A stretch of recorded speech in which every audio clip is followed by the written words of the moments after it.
antro de podridão, de corrupção, de escândalos, então afastou muita gente boa do debate em si político. Então, muita gente se afasta disso e perdeu o interesse pelo tema, pelas discussões do rumo do país e coisas do tipo. Só que isso é muito perigoso, porque se você não se interessa pela política, pode ter certeza que o político se interessa por você, especialmente pelo seu bolso, uma das partes mais sensíveis do corpo humano. E já dizia o historiador inglês Arnold Toynbee justamente isso. O maior castigo para aqueles que não se interessam pela política é que eles serão governados por aqueles que se interessam. Então, a inação, a falta de atitude, ela não é uma solução, não adianta. Ficar reclamando não vai mudar nada, vai fazer apenas com que cada vez os piores estejam no poder e continuem monopolizando, então, as ideologias que sustentam esses pilares de excesso de poder concentrado. Isso não é novidade, né? O filósofo grego Platão já dizia algo numa linha muito semelhante também. A punição que os bons sofrem quando se recusam a agir é viver sob o governo dos maus. E tem vários outros filósofos que foram nessa linha, né? Edmund Burke também. Tudo que é necessário para o triunfo do mal é que as pessoas de bem nada façam. Né? Ayn Rand, que já foi citada e que eu sou autor de um livro sobre ela, uma filósofa russa, bem radical, bem polêmica, dizia algo do mesmo tipo também. O mal no mundo é possível somente pela sanção que você dá a ele. Quer dizer, todo mundo tentando falar de formas diferentes a mesma coisa, passar o mesmo recado. Né? A inação das pessoas decentes, a inatividade das pessoas boas, faz com que triunfe, então, as piores pessoas. E existem dois tipos de gente no mundo, né, para resumir. Aqueles que vão fazer alguma coisa, né, em prol da humanidade, vão ajudar, e aqueles que eventualmente fazem, né, efetivamente fazem. Eu gosto muito de repetir uma frase, até porque no mercado financeiro, que eu trabalho desde 2007, ela é fundamental, porque tem de tudo, tem eternos otimistas, tem eternos pessimistas e tem os realistas. Então, eu gosto muito de citar essa frase, né, porque eu acho que ela resume bem o que eu estou tentando passar nessa introdução. O pessimista é aquele que se queixa do vento, né? O otimista é aquele que espera que o vento mude de direção. O realista é aquele que vai lá e ajusta as velas. Então, não tem muito como fugir disso, né? Nós temos que fazer alguma coisa de fato, de concreto, para mudar o rumo que o país está indo e, como eu disse, é muito ruim. Eu espero deixar isso claro ao decorrer da palestra, com tudo que eu vou defender, que seria mais ou menos o ideal, como nós estamos distante disso. Né? O Roberto Campos gostava de dizer que o liberalismo é mais distante do Brasil do que Plutão da Terra. Né? Estamos muito longe do modelo minimamente liberal de respeito a esses valores que o Instituto Liberdade defende. Estado de Direito, igualdade perante a lei, liberdade de iniciativa privada, direito de propriedade e tudo mais, que vem junto nesse pacote. O brasileiro sofre de letargia. E só para fazer uso de uma metáfora, todo mundo conhece, né? Espero que ninguém precise colocar em prática para testar, mas todo mundo conhece a metáfora do sapo escaldado. Né? Se você pegar um sapo e jogá-lo numa panela fervendo, ele pula e eventualmente sobrevive. Só que se você for aquecendo gradualmente, ele não sente muito o choque térmico e morre lá em ebulição. Eu gosto de falar isso porque se você pegar um suíço e jogar no Brasil hoje, eu tenho certeza que ele levaria um choque. Ele seria o sapo lá jogado numa água fervendo. Ele ia olhar e falar, vocês enlouqueceram, né? O que está acontecendo? Que perda de valores são essa? Que perda de liberdade e aceita, muitas vezes, demandada pelo próprio povo. O que está acontecendo, né? Só que nós vamos nos acostumando. O dia a dia, né? Água mole e pedra dura, tanto bate até que fura, mas vai indo todo dia, né? A perda de liberdade gradual, os escândalos políticos, e a gente vai se acostumando que a vida é isso mesmo. As pessoas se acostumam no Brasil a viver numa situação totalmente intolerável para qualquer ser um pouco mais civilizado, acostumado com certos graus de decência, num sistema judiciário que sempre vai ter imperfeições, mas um mínimo de decência e não tão escandaloso e moroso como é no Brasil, de justiça mesmo, de educação né, vários aspectos, todos os aspectos que você usar, saúde, né, quer dizer, as pessoas se acostumam a não ter saúde, a ficar em fila, a morrer em fila, e acha tudo muito normal, porque é assim mesmo no Brasil, que as coisas funcionam, sempre funcionaram e sempre vão funcionar. Isso é muito perigoso. Esse estado de letargia é muito perigoso, porque é isso que garante a manutenção do status quo. E a angústia que eu sinto em muitas pessoas quando o diagnóstico é tão sombrio assim, é de que nada podemos fazer então. E fica por isso mesmo. Só que não é verdade. E eu diria o seguinte, se você é um médico e está diante de uma epidemia, você, como médico individual, não vai poder curar a epidemia. Mas isso não quer dizer que você vá abandonar simplesmente a luta e ficar em casa vendo as pessoas morrerem. Você vai fazer o que for possível dentro do seu alcance limitado, como indivíduo. Você vai tentar curar o número de pessoas que você tiver, que tiver ao seu alcance. Então, é o mesmo tipo de apelo que eu faço, né? O que você, como indivíduo da plateia, está fazendo para ajudar, para melhorar um pouquinho, que seja os rumos desse país. Não adianta ficar esperando uma solução mágica, um Messias Salvador, um bom revolucionário. Nada disso existe, nada disso vai acontecer.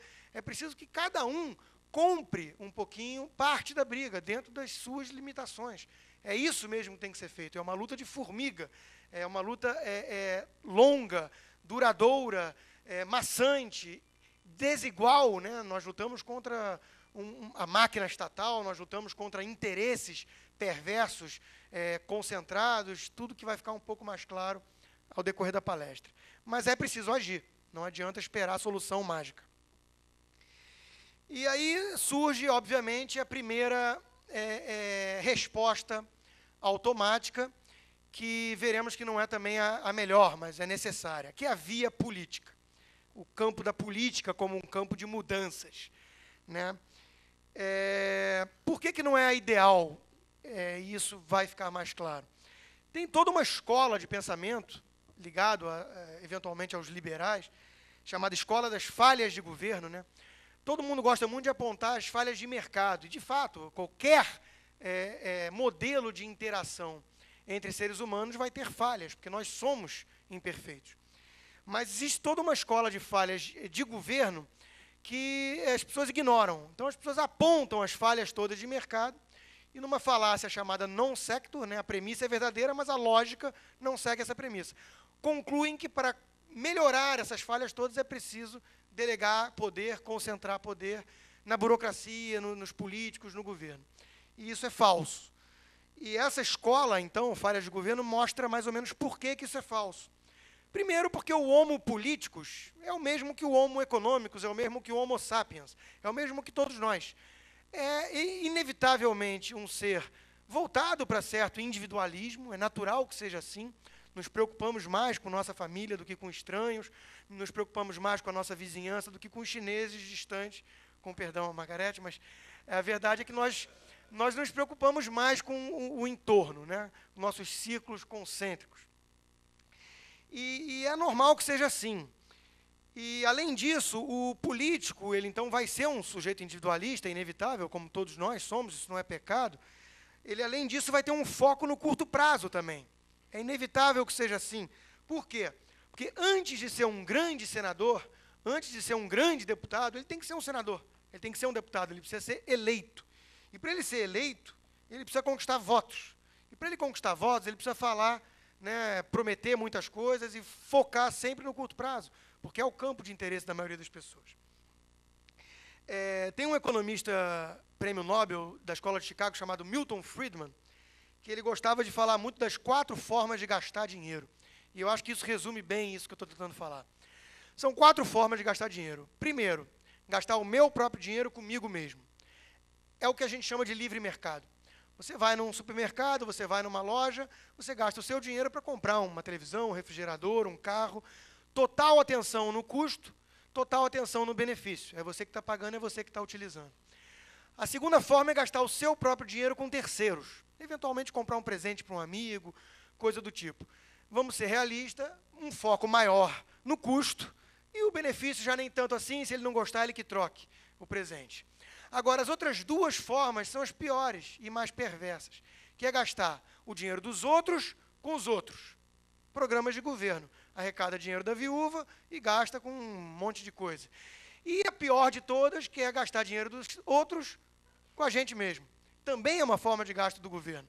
Né? Quando o governo vai lá, arrecada dinheiro da viúva e inventa um bando de coisa que gera benefício para si próprio e os seus aliados.